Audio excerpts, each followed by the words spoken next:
खुल जाएंगे सभी रास्ते, तू रुकावट से लड़ तो सही, सब होगा हासिल, तू अपनी जिद पर अड़ तो सही। नमस्कार दोस्तों, मैं पवन सिकरोदिया स्वागत करता हूं आपको पीएसपी स्टडी के ऑनलाइन प्लेटफॉर्म पर। आप सभी का मेवाड़ इतिहास में एक बार फिर से स्वागत है दोस्तों। जल्दी से जुड़ जाइए। मेवाड़ रियासत पढ़ रहे थे हम विद्यार्थियों राजस्थान हिस्ट्री के अंदर, और मेवाड़ इतिहास में काफ़ी कुछ पढ़ लिया था हमने। आज हम महाराणा उदय सिंह के बारे में पढ़ने वाले हैं। अगर आपने पिछला वीडियो नहीं देखा है, अगर पिछले वीडियो नहीं देखे हैं और तो आप उनको पहले देखें, जिससे आपको यहाँ तक का जो पूरा जो सिस्टम चला है, एक साथ जो क्रम चला है, वो आपकी समझ में अच्छे से आ जाए। चलिए स्टार्ट करते हैं आज की वीडियो। आज की वीडियो हम महाराणा उदय सिंह से स्टार्ट करेंगे विद्यार्थियों। लास्ट क्लास में हमने पढ़ा था कि बहादुर शाह ने मेवाड़ पर आक्रमण किया था, और मेवाड़ पर आक्रमण किया था, और उधर विक्रमादित्य शासक था वहाँ पर। और विक्रमादित्य जब शासन संभाल रहा था तो उस समय कर्मावती विक्रमादित्य और उदय सिंह को, उनके छोटे भाई को, बूंदी भेज देती है। और बाद में जब युद्ध होता है तो कर्मावती जौहर करती है, उधर बाघ सिंह के नेतृत्व में केसरिया किया जाता है।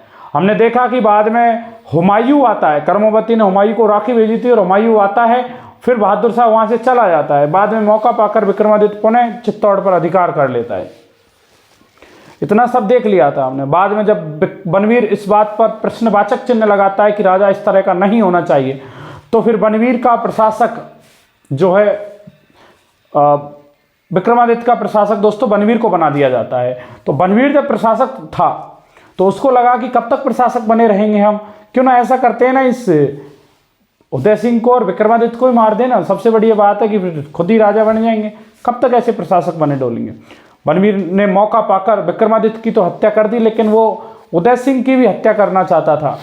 लेकिन महान वीरांगना महिला ने अपने पुत्र चंदन का बलिदान देकर उदय सिंह को बचा लिया, और उदय सिंह को बचाकर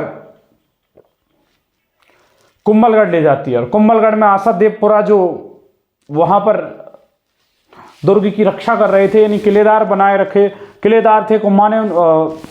कुंभा के काल से ही वहाँ पर जो है, कुंभा ने कुंभलगढ़ दुर्ग बनाया था, उसके बाद से ही वहाँ पर किलेदार रहा करते थे, क्योंकि वो निवास स्थान हुआ करता था मेवाड़ के राजाओं का।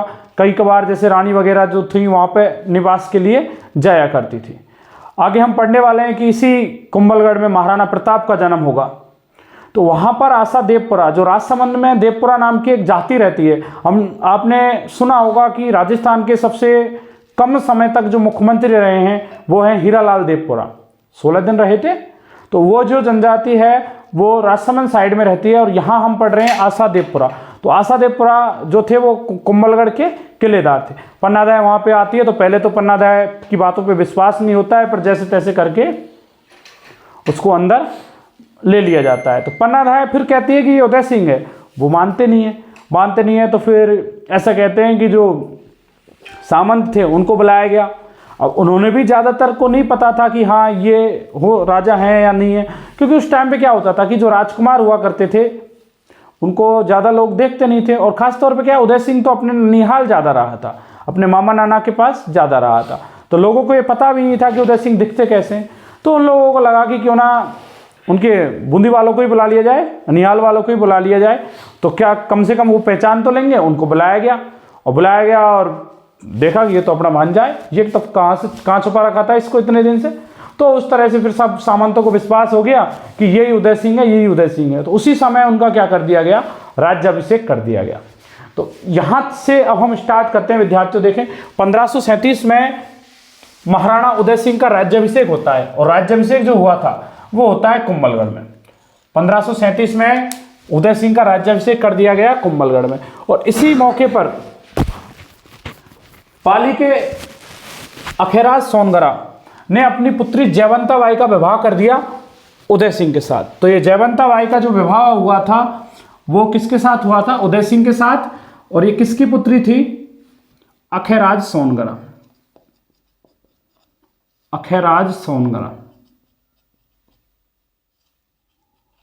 अखेराज सोनगरा की जो पुत्री थी वो थी कौन, जयवंता बाई। तो जयवंता बाई का विवाह किसके साथ हो गया, महाराणा उदय सिंह के साथ हो गया। और बाद में इन्हीं से जो उत्पन्न पुत्र था उनका नाम था प्रताप। इधर इनकी एक दूसरी रानी थी धीरबाई भटियानी। धीरबाई भटियानी जो थी, इनसे जो उत्पन्न पुत्र था उसका नाम था जगमाल। हम उन पुत्रों की चर्चा कर रहे हैं विद्यार्थियों जो आगे हम पढ़ने वाले हैं, जिनका हम उल्लेख करेंगे। एक इनकी रानी थी सज्जाबाई, जिनके पुत्र का नाम था शक्ति सिंह। और एक रानी के बारे में हम पढ़ेंगे झाली रानी बीरबाई। तो ये बीरबाई को लेकर मालदेव के साथ युद्ध हुआ था, तो हम उस पर भी चर्चा करने वाले हैं। ठीक है, तो ये इनके सामान्य परिचय देखें तो महाराणा उदय सिंह राणा सांगा के पुत्र थे। इनकी माता का नाम रानी हडी रानी कर्मावती था, और इनकी जो धायमा थी, धायमा उनको बोलते हैं जो लालन पालन करने वाली होती है, पालने वाली। तो इनकी जो पालने वाली थी, लालन पालन करने वाली थी, वो कौन थी? पन्नाधाय। यानी पन्नाधाय इनको अपने पास में रखती थी, बचपन में पालती थी। राज्याभिषेक कुंभलगढ़ में हुआ, और बाद में हम पढ़ेंगे कि जब बनवीर को पराजित कर दिया था तो 1540 में एक बार इनका पुनः दोबारा राज्याभिषेक किया गया था, और वो हुआ था चित्तौड़गढ़ में। चलिए स्टार्ट करते हैं अब इसके बारे में। तो सबसे पहले तो इनके प्रमुख सैनिक अभियानों की बात करते हैं कि प्रमुख सैनिक अभियान कौन कौन से रहे। देखें, पहला जो सैनिक अभियान था, जैसे ये राजा बने, तो राजा बनने के बाद में इनको सबसे बड़ी चुनौती तो यही थी कि अपने संपूर्ण मेवाड़ को कैसे कब्जा किया जाए, क्योंकि अभी तो केवल कुंभलगढ़ क्षेत्र था, कुछ आसपास का क्षेत्र था। चित्तौड़ तो किसने ले रखा था? बनवीर ने ले रखा था। तो बनवीर को हराना इनके सामने बड़ी चुनौती थी। तो बनवीर को हराने के लिए इनका एक युद्ध होता है, मावली का युद्ध। मावली का युद्ध होता है, ये उदय सिंह और बनवीर के मध्य होता है। और सहयोग जो दिया था, साथ जो दिया था, वो दिया था मालदेव ने। और परिणाम क्या निकलता है? उदय सिंह इसको जीत जाते हैं, यानी बनवीर को पराजित कर दिया जाता है और इन्हें मार दिया जाता है। तो बनवीर इस युद्ध में पराजित होते हैं और राणा उदय सिंह इस युद्ध को जीत जाते हैं। जीतने के बाद में पूरा चित्तौड़ किसका हो गया? पूरा मेवाड़ किसका हो गया? राणा उदय सिंह का। तो संपूर्ण मेवाड़ के अब स्वतंत्र शासक कौन बन गए हैं? उदय सिंह। और 1540 में चित्तौड़ में इनका पुनः राज्याभिषेक किया जाता है। ये जो राज्याभिषेक हुआ था ये 1540 में हुआ था, और ये 1537 में हुआ था। 37 में कुंभलगढ़ में, 1540 में चित्तौड़ में राज्याभिषेक होता है। तो इस तरह से ये दो राज्याभिषेक हमने देखे। मावली के युद्ध के बाद बनवीर को पराजित किया था और राणा उदय सिंह का साथ दिया था मालदेव ने। मालदेव कहाँ के थे? मारवाड़ के। मारवाड़ के राम मालदेव ने उदय सिंह का साथ दिया था और बनवीर को पराजित किया। हम देख रहे हैं कि शुरुआत में मारवाड़ का मालदेव उदय सिंह का साथ दे रहा है। हमने देखा खानवा के युद्ध में भी राम मालदेव ने राणा सांगा का साथ दिया था, और राणा सांगा को युद्ध भूमि से निकाल कर लाए थे, पसवा नामक स्थान पर निकाल के लाए थे और इलाज भी करवाया था। आगे देखें तो अगला जो बिंदु आता है वो आता है अफगानों की अधीनता। अच्छा, ये क्या है? अफगानों की अधीनता क्या है? अफगानों की अधीनता का जो है, उस टाइम जो अफगानी शासक था वो था शेरशाह सूरी। दिल्ली सल्तनत की बात करें तो हमने देखा कि बाबर ने 1526 में इब्राहिम लोदी को पराजित किया और दिल्ली पर कब्जा किया। बाद में राणा सांगा के साथ भी हमने उसके युद्ध देखे। बाबर के बाद में दिल्ली का जो शासक बना वो बना था हुमायूं। बाबर का पुत्र था हुमायूं। हुमायूं की मैं चर्चा करूं तो हुमायूं ज्यादा दिन शासक नहीं रहा, और हुमायूं को बिलग्राम और चौसा के युद्धों में शेरशाह सूरी ने पराजित कर दिया और खुद दिल्ली का शासक बन गया। तो अब दिल्ली पर सूरी वंश का शासन हो गया, शेरशाह सूरी। और वो शेरशाह सूरी के बारे में मैं बात करूं तो शेरशाह सूरी ने 1544 में मालदेव के साथ युद्ध लड़ा।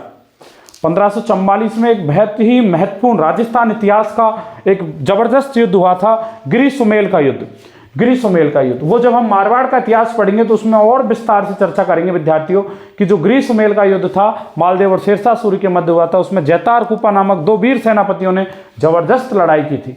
तो उस पर हम चर्चा करेंगे। तो जैसे ही शेरशाह सूरी ने मालदेव पर आक्रमण किया तो मारवाड़ रियासत जीतने के बाद, मारवाड़ के पास में ही था चित्तौड़ मेवाड़, तो इधर वहां वो रणनीति बना रहा था क्यों ना मैं मेवाड़ पे भी कब्जा कर लूं, इधर आया ही हूं तो मारवाड़ तो जीत लिया, अब सोचा कि क्यों ना मेवाड़ पे भी कब्जा कर लूं, अगर आया ही हूं तो। उधर इसकी भनक लग जाती है उदय सिंह को लगा कि भाई ये शेरशाह सूरी यहां भी आ रहा है और यहां भी आक्रमण करेगा, और यहां अगर आक्रमण कर दिया तो फिर मुझे लगता है कि मेवाड़ भी हमारे हाथ से चला जाएगा, क्योंकि उस समय इनके पास इतना सैन्य बल नहीं था। हम पढ़ रहे हैं कि लगातार क्षति हो रही है मेवाड़ में। हमने देखा कि 1527 जब खानवा का युद्ध हुआ तो खानवा के युद्ध में राणा सांगा के साथ कई सैनिक, बहुत सारे सैनिक वीर गति को प्राप्त हो गए थे। उसके बाद में फिर बहादुर शाह का आक्रमण हुआ, तो तो उसमें जौहर हुआ, उधर फिर केसरिया हुआ, तो वहां पर भी क्षति हो गई। और उसके बाद फिर लगातार बनवीर को पराजित किया। तो इस तरह से लगातार सैनिक कम हो रहे हैं, तो सैन्य बल ज्यादा नहीं था उदय सिंह के पास। तो उदय सिंह ने सोचा कि किस तरह से युद्ध को टाला जाए, और युद्ध के टालने के लिए कूटनीति से प्रयोग किया उदय सिंह ने। और जो दुर्ग की चाबियां थी वो शेरशाह को भिजवा दी। दुर्ग की चाबी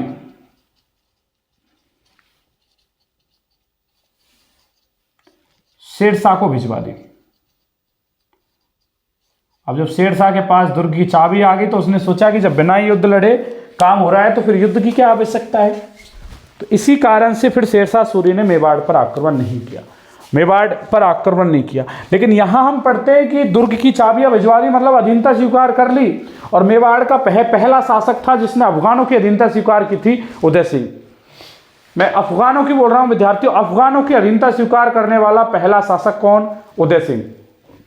इस बात को मैं ऐसे भी बोल सकता हूं कि मुस्लिमों की अधीनता स्वीकार करने वाला पहला शासक कौन था मेवाड़ का? उदय सिंह। जबकि मुगलों की हम पढ़ेंगे अमर सिंह था।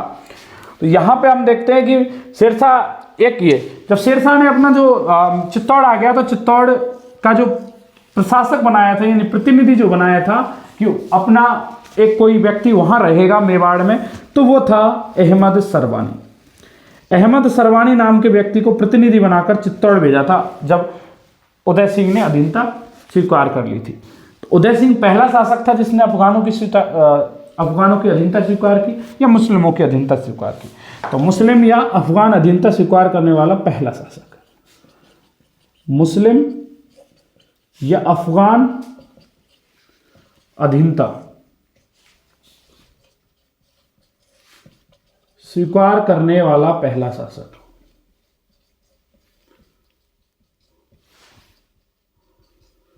मुस्लिम या अफगान अधीनता स्वीकार करने वाला पहला शासक जो था वो था महाराणा उदय सिंह। तो ये हमने दूसरा बिंदु देखा कि अफगानों की अधीनता 1545 में उदय सिंह स्वीकार कर लेता है और दुर्ग की चाबियां शेरशाह को भिजवा देता है। शेरशाह अपना प्रतिनिधि बना के भेजता है। ये पहला शासक था जिसने अधीनता स्वीकार की। महाबली का युद्ध देखा, बनवीर को पराजित किया था 1540 ईस्वी में। इधर इनका कुछ सामान्य परिचय देखा। आगे बढ़ते हैं, आगे बढ़े तो आगे देखें तो एक मालदेव के साथ में शुरुआत में अच्छे संबंध थे, लेकिन बाद में संबंध बिगड़ जाते हैं। उनका कारण था, देखिए एक जगह है पाली के निकट खैरवा। खैरवा एक जागीर है, खैरवा। खैरवा के जो सामंत थे वो थे जैत सिंह। इनकी दो पुत्रियां थी, स्वरूप देवी, झाली राजकुमारी थी इसलिए इसको झाली रानी स्वरूप देवी भी कह दिया जाता है, और दूसरी थी बीरबाई। बीरबाई। इधर मालदेव का विवाह हो रखा था स्वरूप देवी के साथ। मालदेव, मारवाड़ के मालदेव, मारवाड़ के जो मालदेव थे इनका विवाह हो गया था स्वरूप देवी के साथ, और इन्होंने ही जैत सिंह को खैरवा की जागीर दी। यानी मालदेव ने जागीर दे दी कौन सी? खैरवा की। तो यहां तक आपको समझ में आ रहा है कि मालदेव का विवाह हुआ स्वरूप देवी के साथ, और स्वरूप देवी कहां की थी? खैरवा की। इधर जो मालदेव थे इन्होंने खैरवा की जागीर किसको दे दी? जैत सिंह को दे दी। अब जैत सिंह यहां का ठिकानेदार बन गया। चूंकि स्वरूप देवी अत्यंत सुंदर थी और उसकी जो छोटी बहन थी बीरबाई वो भी सुंदर थी।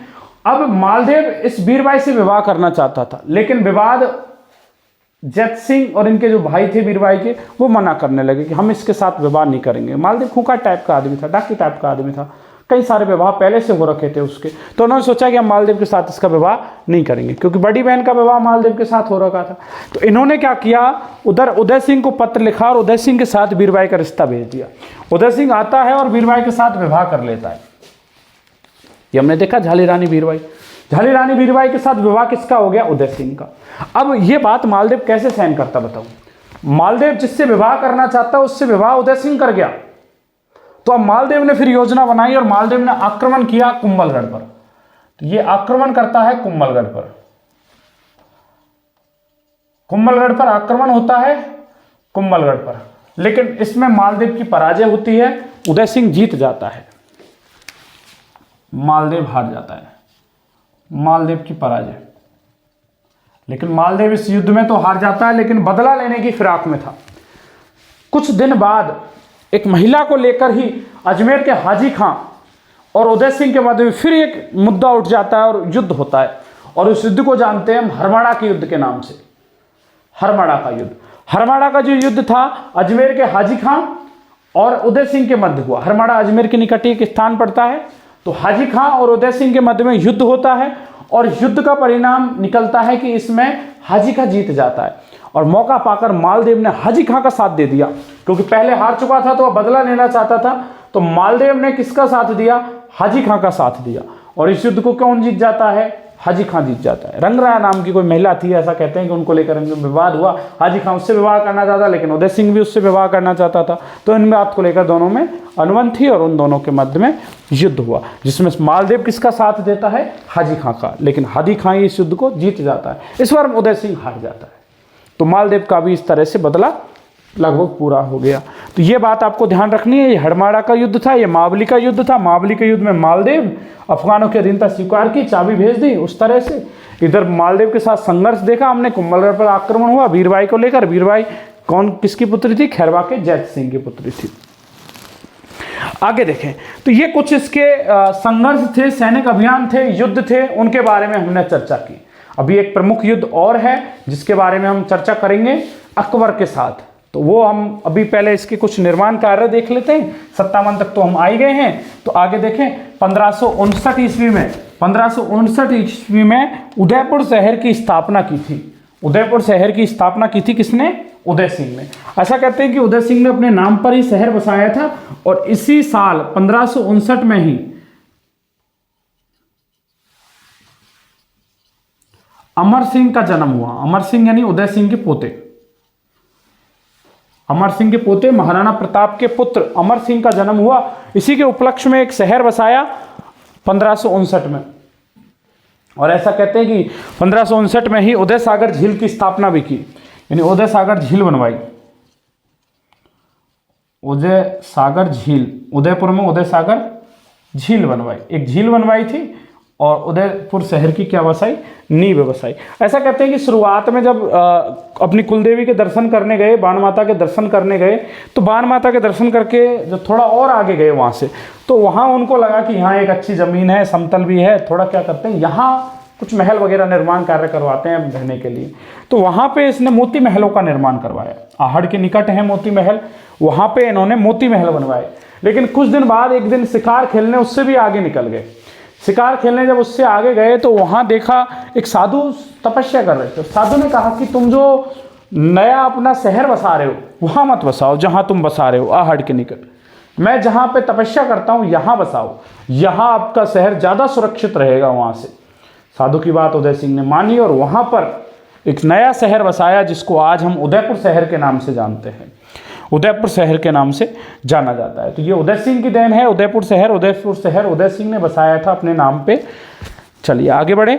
आगे देखें, चंद्रमहल का निर्माण करवाया। राजमहल या चंद्रमहल, ये उदयपुर में ही चंद्रमहल बनवाया, राजमहल बनवाया। राज परिवार के निवास के लिए बनवाया था ये। और ये जो महल हैं, ये फर्ग्यूसन ने इन महलों को बिंडसर महलों की संज्ञा दी है। बिंडसर महलों की संज्ञा दी है। ये थोड़ा सा ध्यान रखना कि फर्ग्यूसन जो है इतिहासकार में, हम इतिहास में कई जगह पढ़ते हैं, फर्ग्यूसन का नाम इतिहासकार है, विदेशी इतिहासकार है। इसने ये चंद्रमहल जो है, राजमहल जिनको कहा जाता है, इनको बिंडसर महलों की संज्ञा दी है। तो ये ध्यान रखना कि फर्ग्यूसन ने कौन से महलों को बिंडसर महलों की संज्ञा दी, तो वो कौन से हैं? चंद्रमहल, उदयपुर का चंद्रमहल। ये उदयपुर में ही है, उदयपुर। तो ये ध्यान रखना, ये उदयपुर में है। उदय सागर झील बनवाई, ये हमने देख लिया था कि उदयपुर में उदय सागर झील का निर्माण किसने करवाया था? उदय सिंह ने करवाया था। तो ये तो कुछ प्रमुख जो मुद्दे थे, शुरुआती मुद्दे थे उदय सिंह के काल के, वो हमने देखे। 1559 में हमने देखा कि अमर सिंह का जन्म हुआ था और उसी के उपलक्ष्य में उदयपुर शहर बसाया। अमर सिंह कौन? अमर सिंह महाराणा उदय सिंह का तो पोता था और महाराणा प्रताप का पुत्र था। और ये जो महाबली का युद्ध हुआ था 1540 में, 1540 में ही प्रताप का जन्म हुआ था। 9 मई 1540 ज्येष्ठ शुक्ल तृतीया के दिन महाराणा प्रताप का जन्म हुआ। आगे चर्चा करेंगे विद्यार्थियों महाराणा प्रताप के ऊपर, खूब लंबा वीडियो बनाने वाले हैं महाराणा प्रताप के ऊपर, कम से कम दो वीडियो में हम महाराणा प्रताप को पढ़ने वाले हैं। तो यहां तक आप देखें, एक बार आप स्क्रीनशॉट ले लें यहां तक, उसके बाद में फिर हम आगे बढ़ेंगे विद्यार्थियों। तो एक बार आप स्क्रीनशॉट ले लें यहां तक, आपको दिख रहा होगा पूरा। चलिए आगे बढ़े।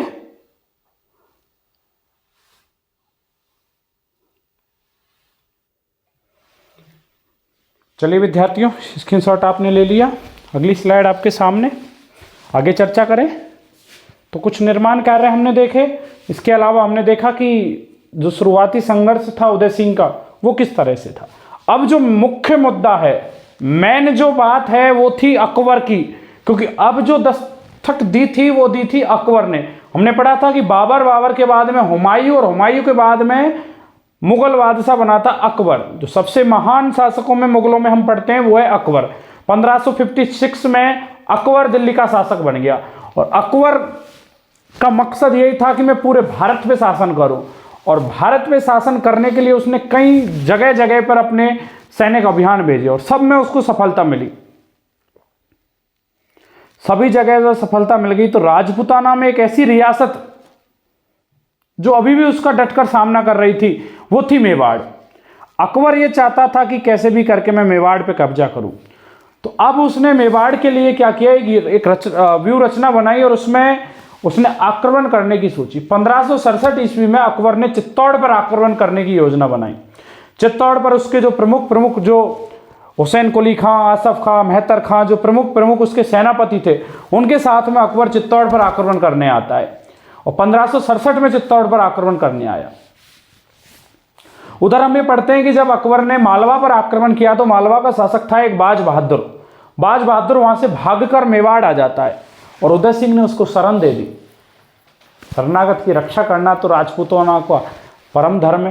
तो बाज बहादुर को शरण दे दी उदय सिंह ने। इस बात से भी अकबर नाराज था कि मेरे विद्रोही को शरण दे रहा है, मेरे खिलाफ युद्ध की सीधे चुनौती दे रहा है। तो फिर अकबर और क्रोधित हो गया उदय सिंह से। फिर अकबर ने आक्रमण करने की पूरी तैयारी कर ली। आक्रमण करने आता है, और उधर जो राजपूत लोग हैं वो किस तरह से सोचते हैं, वो ये सोचते हैं कि हमने अभी कुछ साल पहले हमने युद्ध लड़ा है, और इस युद्ध में हमको बहुत ज्यादा हानि हुई है। 1535 का तो अपितु साका भी हुआ था, कई सारी महिलाओं ने जौहर किया। उधर एक पद्मनी वाला जौहर वो पहले ही देख चुके हैं, तो चित्तौड़ में 2 साके से गुजर चुके हैं वो लोग। तो अब वो ये चाहते हैं कि इस तरह से नहीं लड़ा जाए, थोड़ा परिवर्तन किया जाए। कब तक ऐसे साके करते रहेंगे, महिलाओं को अग्नि में झोंकते रहेंगे। युद्ध रचना में परिवर्तन किया, और इस बार उन्होंने ये किया कि पिछली बार जब हमने लड़ाई लड़ी तो सबके सब मारे गए, क्यों ना इस बार कुछ लोगों को बैकअप के लिए रोक लिया जाए, जिससे क्या है, अगर कुछ लोग बचे रहेंगे तो बाद में आकर के अपने दुर्ग को, या फिर मैं कहूं कि अपनी सेना इकट्ठी करके लड़ तो लेंगे। तो इस बार ऐसी प्लानिंग की गई, और प्लानिंग के लिए बाहर कौन जाएगा, तो बाहर तो राजा जाएगा। अगर राजा नहीं रहेगा तो फिर प्रजा कैसे लड़ेगी। तो राजा इस बार युद्ध में दुर्ग में नहीं रुकेगा, युद्ध के लिए दुर्ग से बाहर जाएगा। तो ऐसी रचना बनी कि जो उदय सिंह था वो तो जाएगा बाहर, और युद्ध के लिए दुर्ग में कौन रहेंगे, और जो प्रमुख ऑफिसर थे वो युद्ध में रहेंगे। कुछ सीनियर ऑफिसर को दुर्ग की जिम्मेदारी दी गई, और उनमें प्रमुख थे जयमल मेड़तिया और पत्ता चुंडावत।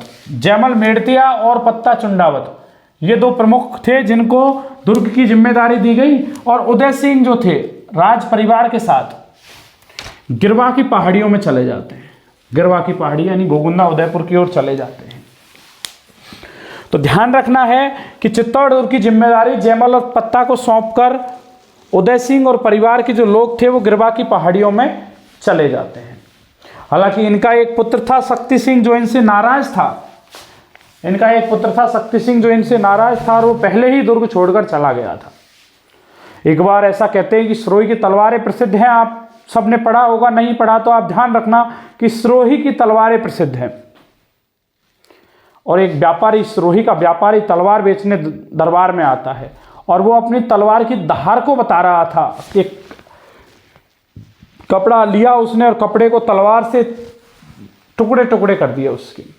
शक्ति सिंह को लगा कि इसमें क्या नया है, मैं अभी आता हूँ, मैं देखता हूँ। और शक्ति सिंह आता है और दरबार में आकर उस तलवार से अपने अंगूठे को चेक करके देखता है कि रक्त कितना निकल रहा है। अब उस तरह से खून निकालना दरबार में, भरे दरबार में, एक तरह से अपमानजनक बात थी।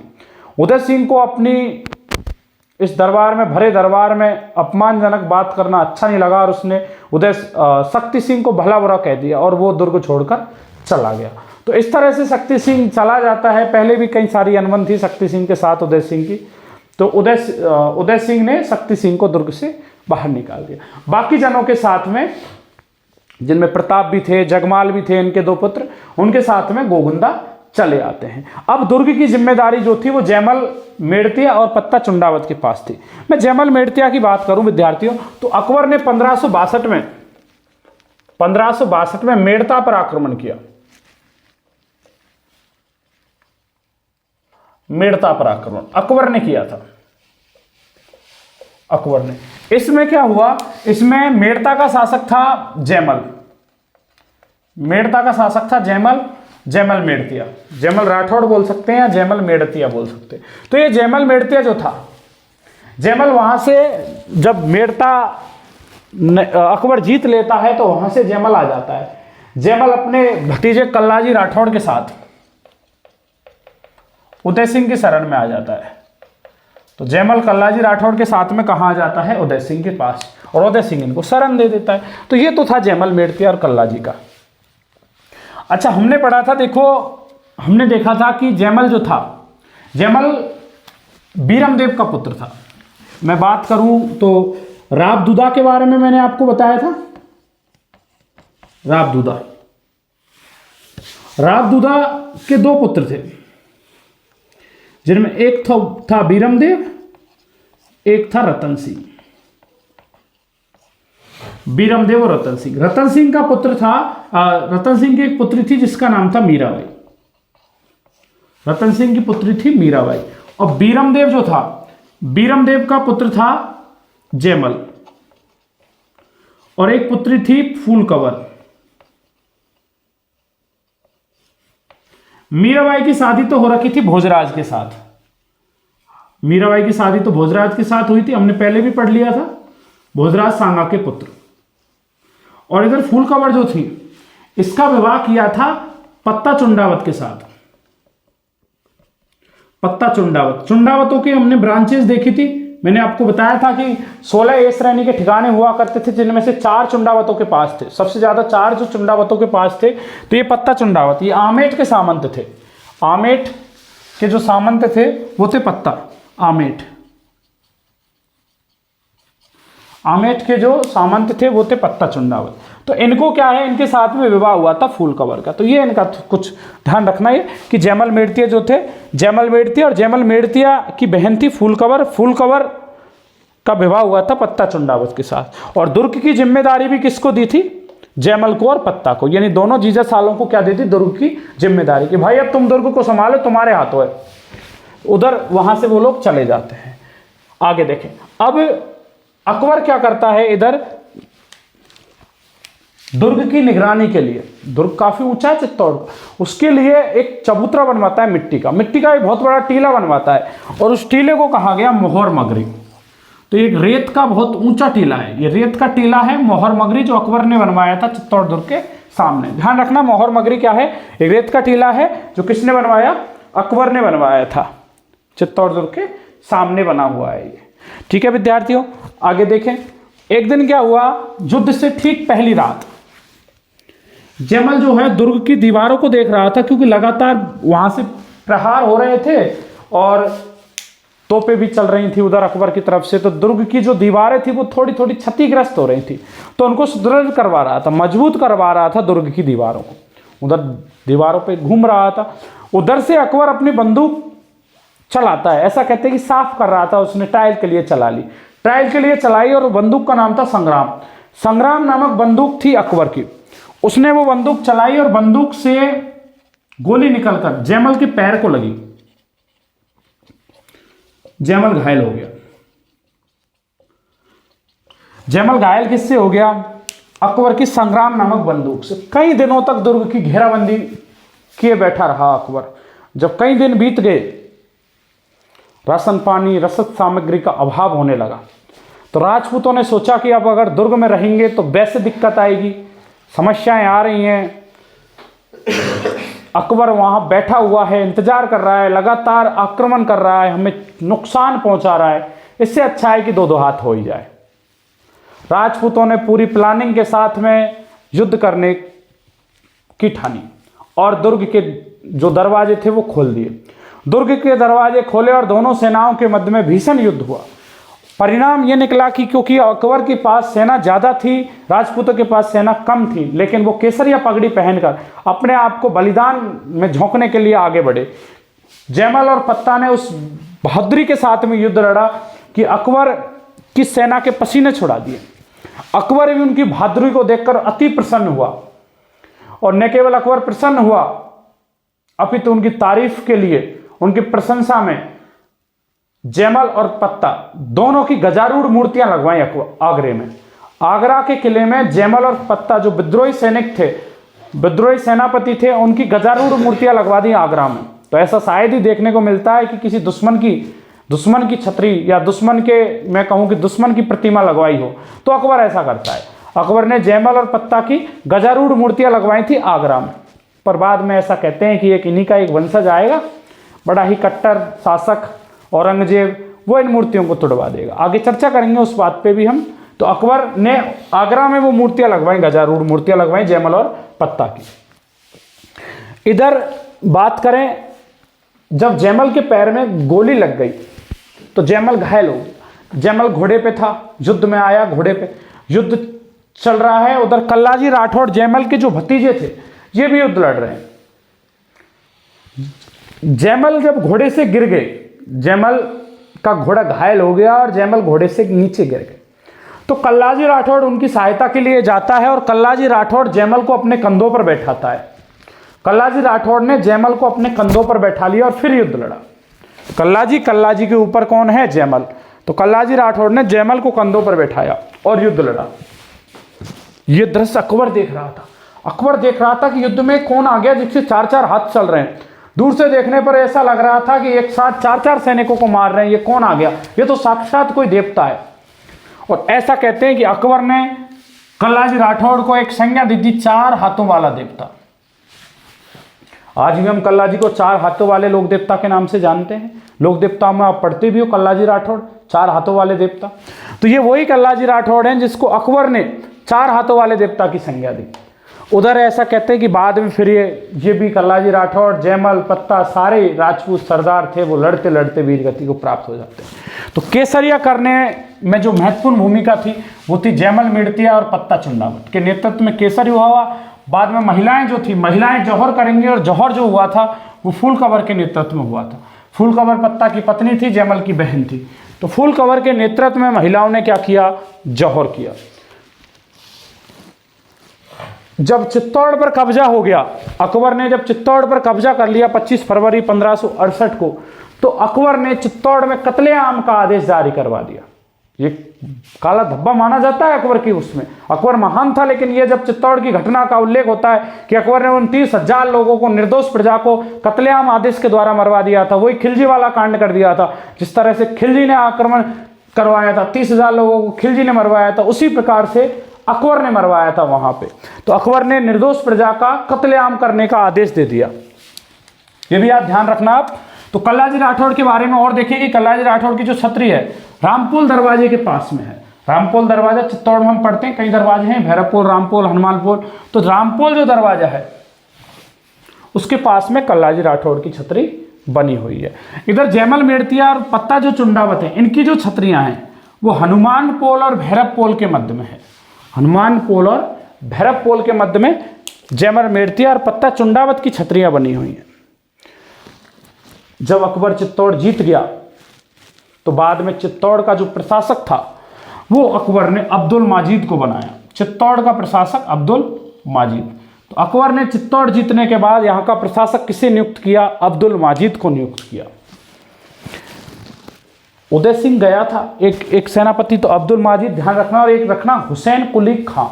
जब उदय सिंह का पता लगा अकबर को कि उदय सिंह दुर्ग में नहीं है और दुर्ग से जा चुका है, तो हुसैन कुली खां के नेतृत्व में सेना भेजी। जब ये गया था तो एक ध्यान रखना, सेनापति हुसैन कुली खां हल्दी घाटी में भी आए गए। हुसैन कुली खां के नेतृत्व में सेना भेजी और हुसैन कुली खां पीछे चला गया, इनके गिरवा की पहाड़ियों तक गया। अब्दुल माजिद को चित्तौड़ का प्रशासक बनाया। बाद में ऐसा कहते हैं कि इस तरह से अकबर ने चित्तौड़ पर कब्जा कर लिया। तो ये था अकबर का चित्तौड़ पर आक्रमण। हमने देखा कि अकबर ने शुरुआती युद्ध में अकबर के साथ जयमल और मेड़तिया ने, पत्ता चुंडावत ने बड़ी वीरता के साथ युद्ध लड़ा, लेकिन सैन्य बल कम था, जिस वजह से राजपूत इस युद्ध को हार चुके थे और अकबर ने अब चित्तौड़ पर अधिकार कर लिया। चित्तौड़ पर अधिकार करने के बाद अब्दुल माजिद को यहाँ का प्रशासक नियुक्त किया। बाद में ये कहते हैं कि उदय सिंह जो थे वो तो जीवित ही थे। राणा ने सैन्य सहायता से सैनिक संगठन बनाया और अपनी एक नई राजधानी तैयार की, वो थी गोगुंदा। नई राजधानी तैयार की गोगुंदा। तो गोगुंदा अपनी अंतिम समय में राजधानी रही उदय सिंह की, और 1572 में होली के अवसर पर राणा उदय सिंह की मृत्यु हो जाती है। राणा उदय सिंह की मृत्यु हो जाती है होली के अवसर पर। और ऐसा कहते हैं कि धीरभाई भटियानी के प्रभाव में आकर प्रताप की जगह, अपने ज्येष्ठ पुत्र प्रताप की जगह जगमाल को उत्तराधिकारी बना दिया। कहीं ऐसा भी कहते हैं कि उनका जो पत्र था वो बदल दिया गया। पत्र में लिखा था कि प्रताप को राजा बनाना है और उधर जगमाल को राजा बना दिया गया। तो इस तरह से जगमाल को उत्तराधिकारी बना दिया गया और अब गद्दी पे कौन बैठ गया अगला राजा? जगमाल। लेकिन जैसे इस बात का पता और सामंतों को, सरदारों को लगता है तो वो जगमाल को गद्दी से हटाने का प्रयास करते हैं और बाद में महाराणा प्रताप को बैठा देते हैं। तो ये उदय सिंह जो था 1572 में होली के अवसर पर इनकी मृत्यु हो जाती है। और उत्तराधिकारी कौन है इनका विद्यार्थियों? जगमाल। जगमाल ज़्यादा दिन तक शासन नहीं करता है, जगमाल को हटा दिया जाता है और अगले राजा जो हैं वो प्रताप बनते हैं, महाराणा प्रताप। इतिहास के ऐसे राजा शायद ही जिनको कोई नहीं जानता, ऐसा कोई व्यक्ति हो जो उनको न जानता हो। तो अगली वीडियो हम महाराणा प्रताप के ऊपर लेकर आएंगे विद्यार्थियों। तो ये था महाराणा उदय सिंह का जीवन काल। महाराणा उदय सिंह के कई सारे हमने युद्ध देखे, किस तरह से उनका अंतिम काल था वो हमने देखा। ठीक है विद्यार्थियों, एक कर्नल जेम्स टॉड का एक कथन है, कर्नल जेम्स टॉड का महाराणा उदय सिंह के ऊपर एक कथन है। उन्होंने कहा था कि महाराणा सांगा और प्रताप के बीच अगर उदय सिंह नहीं हुआ होता तो मेवाड़ का जो भविष्य है वो और उज्जवल हुआ होता। यानी कि कर्नल जेम्स टॉड ये कहते हैं कि राणा सांगा और प्रताप के बीच में अगर उदय सिंह ने हुआ होता ना तो शायद मेवाड़ का जो भविष्य है वो और अलग होता, और उज्जवल होता। क्योंकि हम देखते हैं कि ये युद्ध हार गया था, हारने के बाद में इसने ज़्यादा संघर्ष नहीं किया। हमने देखा कि 67-68 में युद्ध हुआ और युद्ध के बाद में फिर गोगुंदा राजधानी रही, उसके बाद अकबर पे बिल्कुल आक्रमण नहीं किया। और हम पढ़ेंगे महाराणा सांगा, हमने पढ़ा महाराणा सांगा ने लगातार आक्रमण लड़ता रहा, पूरा जीवन युद्ध काल में बिता दिया, अभी तो पूरे राजपूताना को एक कर दिया उसने। हमने पढ़ी थी पाती परवन प्रथा के तहत। और अब महाराणा प्रताप पढ़ने वाले हैं विद्यार्थियों, उसमें हम देखेंगे कि महाराणा प्रताप ने किस तरह से अपने अंतिम समय तक संघर्ष किया और अकबर को मेवाड़ पर अधिकार ने करने दिया। अकबर की जो मंशा थी कि मैं चित्तौड़ पर कब्जा करूं, चित्तौड़ के अलावा मैं मेवाड़ को जीतूं, लेकिन उसकी वो मंशा कभी कायम नहीं हो पाई। लगातार आक्रमण, छापामार युद्ध पद्धति, न जाने कितने तरीके से महाराणा प्रताप अकबर को मात देता रहा। आगे कर्नल जेम्स टॉड तो यह भी कहता है कि अगर विक्रमादित्य मेवाड़ का शासक नहीं हुआ होता, एक बात तो यह कहता है कि इनके बीच में अगर उदय सिंह ने हुआ होता तो अच्छा रहता। एक ये कहता है कि अगर विक्रमादित्य इस वंश में ही नहीं होता तो मेवाड़ का भविष्य कुछ और होता। बात तो ये भी सही है। हमने देखा विक्रमादित्य किस तरह से कायर शासक था। जब भी बहादुर शाह का आक्रमण हुआ वो छोड़कर चला गया, ननिहाल चला गया, उसमें इतनी शक्ति नहीं थी कि वो डटकर मुकाबला कर सके। तो वो देखा हमने। तो वो कर्नल जेम्स टॉड यहाँ इस विक्रमादित्य की भी आलोचना करता है। तो एक आलोचना हमने देखी कि उदय सिंह की आलोचना है, एक विक्रमादित्य की आलोचना है। तो यह आपको ध्यान रखने वाली बात है विद्यार्थियों। तो आगे जब ये चित्तौड़ पर शासन कर रहा था तो एक एलसी नामक सिक्का चलाया। अगर आप ध्यान रह जाए, हालांकि सिक्के शिलालेख जब हम पढ़ते हैं तो और भी पढ़ते हैं उसके बारे में। एलसी अकबर के द्वारा चलाया गया मेवाड़ में जो सिक्का था वो था एलसी। गजारूढ़ मूर्तियां आपको ध्यान रही जाएंगी। गजारूढ़ मूर्तियां, गजारूढ़ मूर्तियां किसकी? जयमल और पत्ता की। किसने लगवाई? अकबर ने लगवाई थी। इसका प्रमाण की मैं बात करूं तो एक किताब है travels in the Mughal empire, ये फ्रेंड कॉल्स बर्नियर की पुस्तक है। बर्नियर की पुस्तक है ट्रेवल्स इन मुगल एम्पायर। तो मुगल एम्पायर नामक पुस्तक में बर्नियर ने लिखा था कि इसमें गजारूढ़ मूर्तियों का उल्लेख करता है वो कोई आगरा में अकबर ने लगवाई थी। तो ये विद्यार्थियों उदय सिंह के बारे में जीवन पर उदय सिंह का इतिहास था, उदय सिंह के काल के बारे में हमने पढ़ा। तो उम्मीद करता हूं विद्यार्थियों आज का सेशन रहा होगा बहुत ही शानदार, आपको आया होगा पसंद। अगर फिर भी डाउट है आपके तो आप कमेंट्स बॉक्स में मैसेज करके हमें बता सकते हो। अगली वीडियो में हम फिर मिलने वाले हैं विद्यार्थियों, तब तक के लिए जय हिंद जय भारत।